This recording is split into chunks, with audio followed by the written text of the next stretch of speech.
اعوذ باللہ من الشیطان الرجیم، بسم اللہ الرحمن الرحیم۔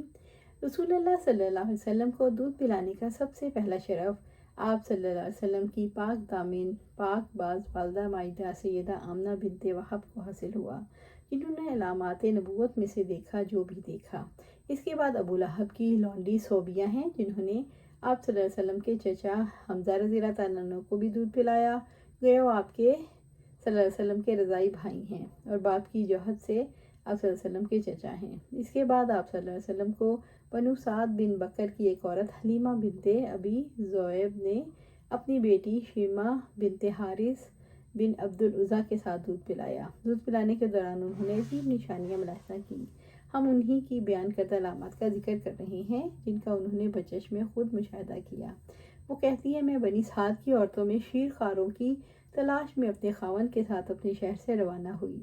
ہمارا ایک چھوٹا سا بچہ تھا جو ابھی دودھ پیتا تھا۔ یہ قحط کا سال تھا جب ہمارے پاس کوئی شے نہ تھی اور ہم اپنی کمرہ نامی گدھی پر سوار تھے۔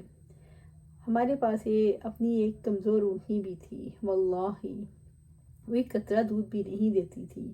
اجماع کے مقام پر ہم رات بھر سو بھی نہ سکے کیونکہ بھوک کی وجہ سے بچہ روتا تھا۔ نہ ہی میری چھاتی میں دودھ تھا جو اس کو پلایا جاتا اور نہ ہی اونٹنی میں کچھ تھا جو اس کو غذا کا کام دیتا۔ البتہ ہم کوشش کی امید رکھتے تھے۔ ہم شیر خوار تلاش کرتے کرتے مکہ میں آ گئے۔ ہم میں سے ایک عورت کو آپ صلی اللہ علیہ وسلم کی پیشکش ہوئی، مگر جب کہا جاتا کہ بچہ یتیم ہے تو عورتیں اس کو اپنانے سے انکار کر دیتی کیونکہ بچے کے باپ ہی سے ہمیں انعام کی امید ہوتی تھی۔ میری ساتھی تمام عورتوں نے ایک ایک شیر خوار اپنا رکھا تھا۔ جب ہم اپنے وطن کو واپس جانے لگے تو میں نے اپنے خاوند سے کہا، واللہ مجھے ناگوار محسوس ہوتا ہے، میں شیر خوار کے بنا ہی واپس جاؤں۔ میں اس یتیم کے پاس جاتی ہوں، اس کو اپناتی ہوں۔ اس نے کہا، کوئی بات نہیں، قریب ہے، اللہ تعالیٰ اس میں ہمیں برکت عنایت فرما دیں۔ چنانچہ میں آپ کو لے آئی، اس کے علاوہ کوئی ملا ہی نہ تھا۔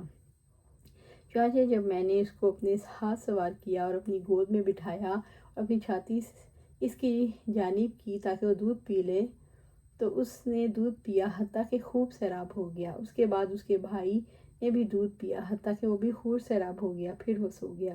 میرا خاوند اونٹنی کے پاس گیا جس کے دودھ بھر آیا، اس نے دودھ دھوا، خود بھی پیا اور میں نے بھی اس کے ساتھ ہی پیا حتیٰ کہ ہم خوب سیراب ہو گئے۔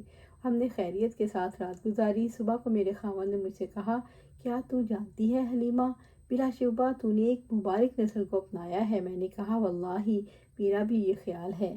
پھر ہم چل دیے۔ میں اپنی گدھی پر سوار ہو گئی اور بچے کو بھی اپنے ساتھ ہی سوار کر دیا۔ واللہ میں نے اس کے ذریعے اتنا سفر کیا جو گدھوں کے ساتھ ممکن ہی نہیں تھا۔ حتیٰ کہ جب میں اپنی ساتھی عورتوں کے پاس سے گزری تو انہوں نے کہا، ابو ذؤیب کی بیٹی ویحک ہم سے بھی تیز رفتار ہو گئی، کیا وہ گدھی نہیں جس کے ساتھ تو گھر سے نکلی تھی؟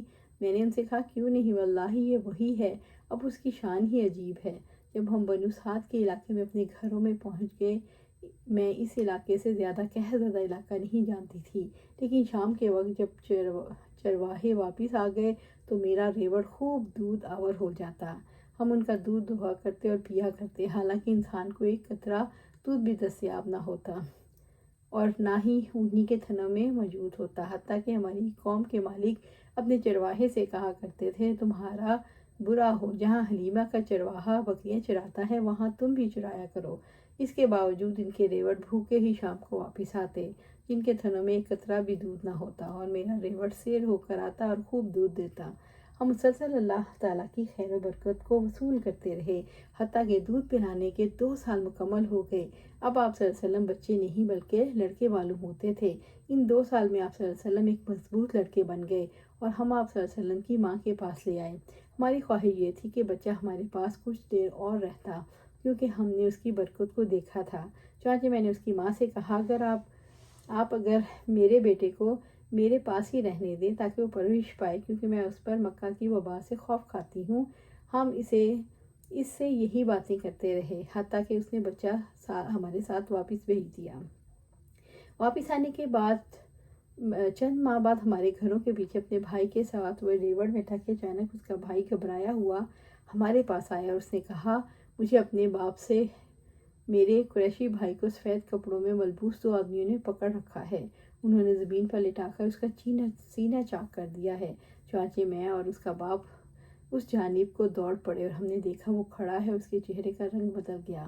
چنانچہ ہم نے اس کو اپنے ساتھ چمٹایا اور پوچھا بیٹا کیا بات ہے؟ اس نے کہا میرے پاس 2 آدمی آئے جن پر سفید لباس ہے، انہوں نے مجھے لٹایا اور میرا پیٹ چاک کر دیا، میں نہیں جانتا وہ کوئی شے تلاش کر رہے تھے۔ اس کے بعد ہم اس کو اپنے خیموں میں لے آئے۔ اس کے باپ نے مجھ سے کہا حلیمہ مجھے ڈر ہے اس بچے کے ساتھ کوئی حادثہ پیش نہ آئے، لہٰذا مناسب معلوم ہوتا ہے اس سے پہلے کہ اس کو اس کے گھر پہنچا دیا جائے۔ اللہ سبحانہ تعالیٰ سے دعا ہے ہمیں قرآن و سنت پر عمل کرنے کی توفیق دے، اس پر جما دے اور جنت الفردوس کے اعلیٰ مقام پر اپنے پاس گھر عطا فرمائے، آمین یا رب العالمین۔